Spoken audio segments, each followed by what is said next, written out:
it's Regina and Sabrina, and we're going to be checking out Eric Chow's When We Were Young official music video. Okay, so we really don't know that much about Eric Chow, but this release, from what we can tell, is fairly recent. So we're really excited to check it out. Recent, really recent, like this week recent, I think, right? 2 ago, yeah. So what we did find about him is, and please let us know if the information we found is inaccurate, but we've found that he is a Taiwanese singer-songwriter. He has been dubbed by the Taiwanese media as King of the Lovelorn People for his ballads such as How Have You Been and The Distance of Love. He's 24 years old. 95-liner. Okay, so he has a filmography. Wait a minute. The Way We Were. Oh, as himself. Oh, it's like, wait a minute. Has he been in a movie? He's been in a short film. Okay, so we're going to check this out. This is Eric Chow, When We Were Young. Fairly new release. We're going to jump into it. There's no English subtitles. We actually tried to find an English translation and I could not find one online. So unless I'm looking for the wrong thing or searching for the wrong thing, but if you do have access to English lyrics, please feel free to share.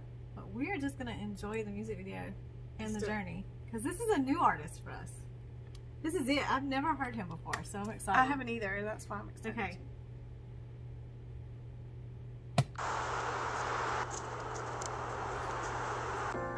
I'm taking up all the space. Oh, it's gonna be pretty. I like that piano opening. I love vintage microphones.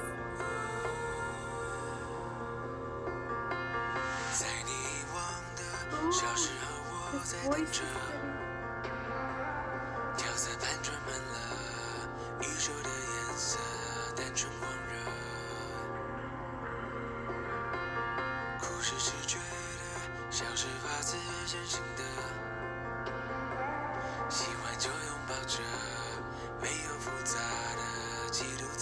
He's a songwriter.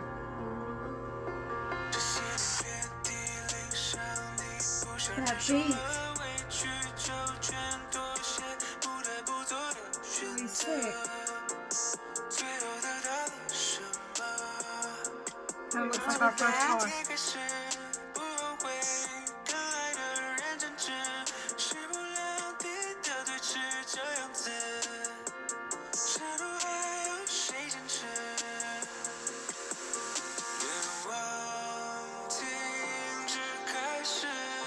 God, his voice is amazing. Beautiful.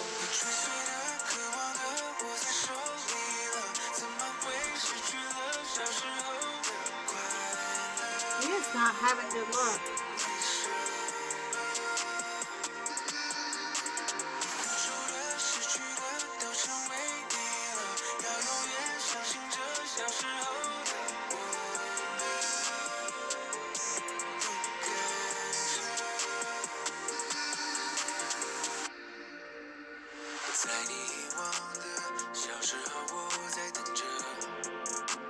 Seems like he's taking a journey.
journey as a songwriter?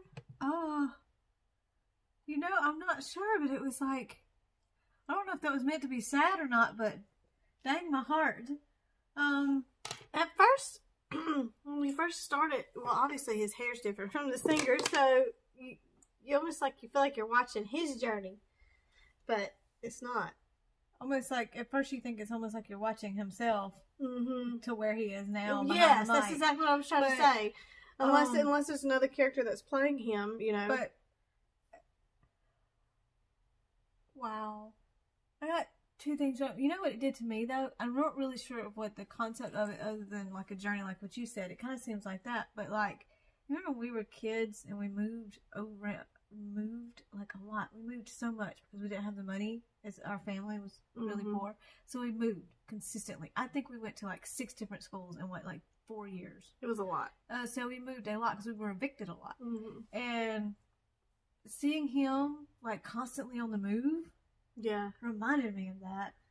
Well, it's almost like he's trying to but make it in the songwriting world, though. That's what I was saying. It's like, it feels like I got 2 feelings from it. I got that feeling like when we were young, but the second feeling I got, and we're both writers, and I don't know if you do this, but we all like get through writer's block different ways.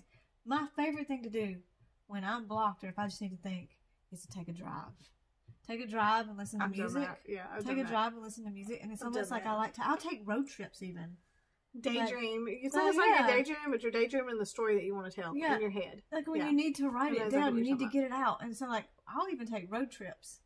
Kind of like what he was doing. I'll take road trips to But you know, I have a huge appreciation for those that write music, though. Because when you're talking writing music compared to writing a novel, it's really different. It's so different. It's not the same. And I know. It's not the same. And I know personally how different it is. I've only written 1 song in my life, and that was difficult enough. It's not the same. It's not the same. I've only wrote 1 song my entire life, and that was hard enough. It's almost like poetry. Poetry is different than writing a novel. You know, I'm not good with poetry. You're good with poetry. I am not good with poetry. I actually started out as a poet before I became a writer. But writing a song is different. But you can tell that in your writing. Your writing is very poetic. Yeah. You have very poetic type of writing. Yeah, or mine is more like, I don't know how to describe it. Songwriters are kind of like poets too. Like I said, I've only attempted 1 song, and that was hard enough. And I didn't write the music part of it. I just wrote the lyrics. A musician named Nicole, she actually wrote the music and she performed it. But that was like the only experience I've ever had writing a song, and that was so hard. It was so hard for me. It's on a different level. So I'm like you. I have full appreciation, mad respect for people who think music in their head. I use music as a background, as inspiration when I write. But can you imagine that's just all you hear in your head and you constantly need to get it out? It's true. Now let's talk 2 things. The vintage microphone. Awesome. Anything vintage is awesome, though. Vintage in a music video is obviously a great way to go. 3 things. Let's talk 3 things. 2. Eric Chow's voice. He's got that type of voice. Jinxa. That I love anyway. You know, he's got that kind of voice. It was great. So I'm curious what the 3rd thing is. Eric Chow's visuals. Oh. I should have guessed that. Oh my gosh, I'm stupid. Yes, he's very good looking. No problem in the look department. None whatsoever. Oh. But his voice makes him look even that much hotter. He's got a beautiful voice. He does have a beautiful voice. I want to hear his speaking voice now. Now we have to look up an interview. Oh, I know. How does he talk? How does he talk after we heard him sing? Oh. Okay. I want one of those vintage microphones just to have in my house, though. Like, I really do love them. It would not last in my house. My dog would think it was a toy or something. Because, you know, I have that problem with my house. Luckily, seriously, everything's a teething toy right now. Luckily, my cats wouldn't bother it. It's not enough to climb up on for them. So, but I don't know. You'd be surprised. That was Eric Chow's When We Were Young. That was our first experience with this artist, and wow. First of all, I need this song because when it started, it was real soft. But then it kind of came in with that beat. Mm-hmm. So even though it was soft, it had a nice steady beat that felt a little bit not soft throughout the rest of the song. So it had a good even balance, and I loved it. My glasses keep falling down. I think I'm sweating for some reason. I don't know. Even though it's cold in your house. We're at her house. Y'all don't listen to me like I'm... I babble incessant things. Like completely... what's the word? Random? Yeah, there we go. That works. I don't think that was the word, but it works. Random. It works. Okay. Anyway, that was Eric Chow's When We Were Young official music video. It's a recent drop. So we're going to put the original link. I don't know why I'm doing this. We're going to put the original link in the description. Go to it. Like it. Share it. Stream it. Show him some love. We're going to be showing him some love. That was our first ever with him. So that was Eric Chow, y'all. Our first ever with him. I don't know if that sounded good or not. Like, that sounded dirty. I'm kind of okay with that. I'm a little okay with that. A little. Go check him out. Go check him out. Thank you for watching with us. Bye, guys.